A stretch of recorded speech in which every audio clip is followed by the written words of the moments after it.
Good day kapadyak! Sa video natin ngayon, ituturo ko sa inyo kung paano mag-tubeless. O tara! Kung bago ka lang sa channel ko, huwag kalimutan mag-subscribe at i-click yung bell icon para notified ka sa mga future videos ko. Di ba like na rin? Okay, so ituturo ko sa inyo kung paano mag-tubeless. So napakadali lang nito. Alright, so ang kailangan natin dito, syempre yung tubeless na rim tape. So, depende na lang sa brand. So, ito, Chinese brand lang, Baclos. So, okay naman to. Siyempre, kailangan din natin itong tire valve na para sa tubeless. So, ang una natin gagawin, lilinisin natin yung rim. Tubig sabon, brushin mo, tanggalin mo yung yung mga blemishes na ganyan. Or kung medyo sakto lang yung dumi, pwede mo namang punasan na lang. Pero make sure, bago mo ikabit yung rim tape, dapat tuyong-tuyo yan. Itong rim tape na pang tubeless, makapit talaga to guys. So ito yung butas ng pito. Pwede tayo mag-start ng ilang butas. Siguro start tayo dito sa pangatlong butas. Press down mo lang hanggang mawala yung mga bula-bula. Sa paglagay nito guys, binabanat yan. Ayan, binabanat yan guys, ganyan. Tapos press down agad. So ulitin mo lang hanggang makabalik ka dun sa butas ng pito. Okay, so nakabalik na tayo sa butas ng pito. Ito naman guys, sariling technique ko lang.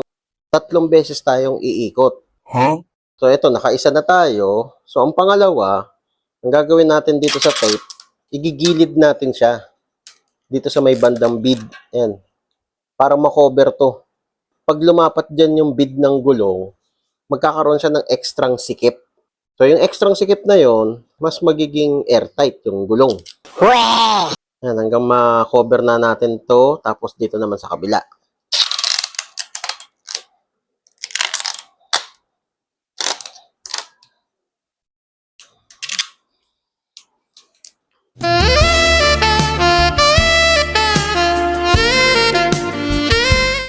Kung nagkamali kayo tapos nagkaroon siya ng crease o yung parang lukot, hayaan nyo na. Huwag nyo nang tanggalin yung tape tapos i-reset nyo.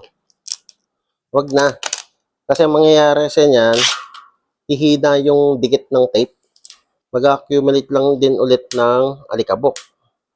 Yan. So, banat ulit. Banat, banat. Yan. Lapat. Banat, lapat lang yan. Banat, lapat.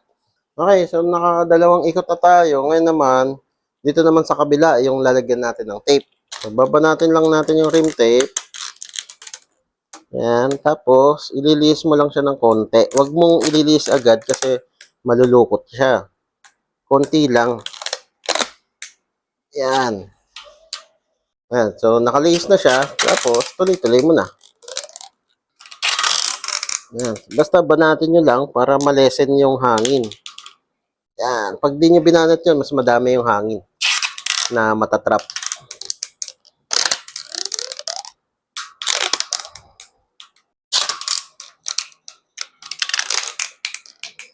Okay, so dahil 3 patong ng tape yung ginawa natin, isa sa gitna, isa dito sa gilid, at dito naman sa kabila.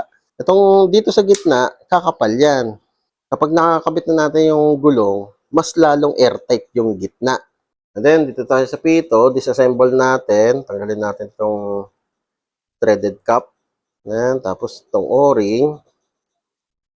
And then, ito naman, i-close muna natin yung pito. Ayan, para meron tayong pantusok. Hanapin mo yung butas ng pito. So, ito. Yung butas ng pito, ito siya. Ayan, so pwede natin siyang gamitin pambutas. Yun. Then, itong o-ring, balik natin dito sa labas. Saka itong threaded cap. Okay, so nasikipan na natin threaded cap. Huwag naman masyadong masikip kasi pwede matanggal tong goma eh. Ayan, so ingatan nyo lang, huwag nyo i-over-tighten. Tapos, kabitan natin yung gulong.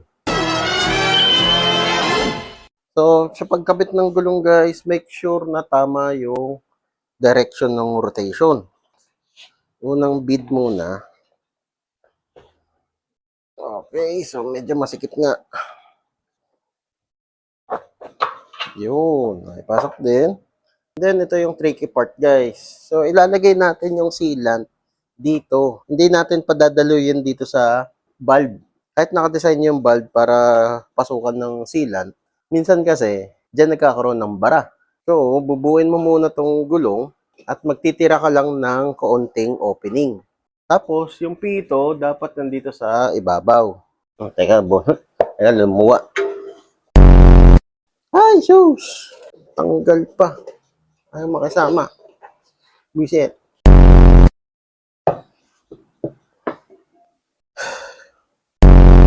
So, yung sealant na ilalagay ko dito guys, yung pang motor na nabibili sa motor shop. Na-try ko na yung Sagmit na sealant. Mabagal siyang mag-seal. Saka ano din siya, kulang yung ganito, yung black na yan, yung parang fiber. Puro juice. Since itong gulong na to ay 3.0, so malaki siya. Malapad. So, dadamihan talaga natin yung sealant. So, probably, baka hanggang dito yung matitira.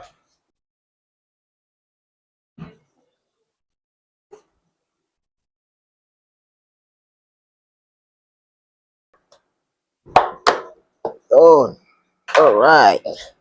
So, wag niyo munang laruin yung sealant sa loob. Kasi pwedeng matapon yan eh. Kasi naka-open pa yung bead natin. So, ang pump na kailangan mo, yung ganito, floor pump. Kailangan mo high volume na pump. Hindi pwede yung hand pump o yung emergency pump. Walang mangyayari sa inyo. So, since madami tayong linagay na rim tape, 3 ikot, airtight siya dito sa gitna. Nagbomba tayo ng hangin, lumulobo agad. Airtight siya. So, ngayon, bubombahan mo yung gulong hanggang ma-reach niya yung maximum PSI. So, sobrahan lang natin ng konti. Ayan. Okay, so nasa 20 PSI pa lang tayo.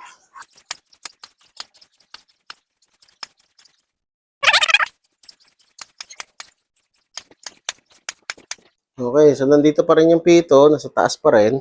Gagawin natin yung tubeless dance. Papaikutin mo yung gulong para kumalat yung sealant. Ma-coating niya tong gulong sa loob.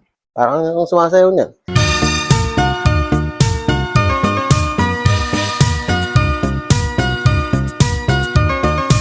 So kung medyo naririnig mo pa yung sealant na parang parang may tubig sa loob, ikalat mo pa. Ikot-ikot mo lang. May alag-alag mo ganyan para kumalat siya. Ma-coating niya yung gulong sa loob. So minsan habang ginagawa mo to, tapos high PSI to, or naka-overinflate, minsan may sumisingaw dyan. Pero depende yun sa gulong mo kung gamit na or medyo may may konting issue. Pero dito sa gulong na to, since okay pa siya, walang sumisingaw. Yan, so medyo nababawasan na yung yung ingay ng sealant sa loob. Ibig sabihin, kumalat na siya sa loob. So, kung nakatulong itong video na to, leave a like, o kung may katanungan ka pa, kung may gusto kong idagdag, comment down below lang. Okay, so yun lang. Ayos! Whee!